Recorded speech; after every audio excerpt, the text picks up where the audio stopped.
Hey, it's Jermaine Edwards, your customer growth guy, speaking to you from the customer philosophy notes. Now, in the customer philosophy notes, I tend to talk about those areas that perhaps are unspoken of. And so let me introduce you to the first subset of questions. And it's a belief that many organizations hold that actually is destroying their ability to think more clearly about what they do. And that's best practices do not solve problems. Now, what do I mean by best practices don't solve problems? What I mean are that the moment you try to adopt a best practice to solve a problem, you've missed the whole point of what a best practice is supposed to do for you. It's supposed to illuminate to you as an organization that the practices you have need adjusting, not that it needs complete change. And so oftentimes we'll look at the changes an organization has made as the best practice, and we'll think that what we need to do is adopt the exact same change. Well, actually, that's not the purpose of a best practice.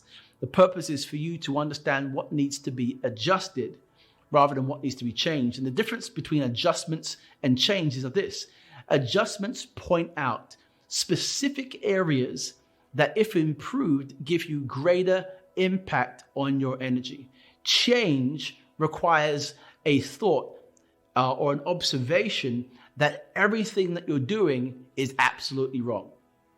And so what you need to do is think about, are we absolutely wrong on this, or do we need an adjustment? Do we need specific areas in the business that need to be transformed in a way that gives us a better result? Or do we need a complete change? Now, if you don't have a methodology for thinking that through, you're always going to adopt best practices thinking you need changes, when really what you need are adjustments. So ask yourself this question.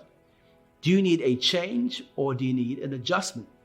And if you download actually the text below, I'll show you exactly what model to use so you can determine whether or not your business needs to change or whether you simply need to adjust. That's philosophy notes number 1. Best practices don't solve problems. And if you think it does, then perhaps you do need a change.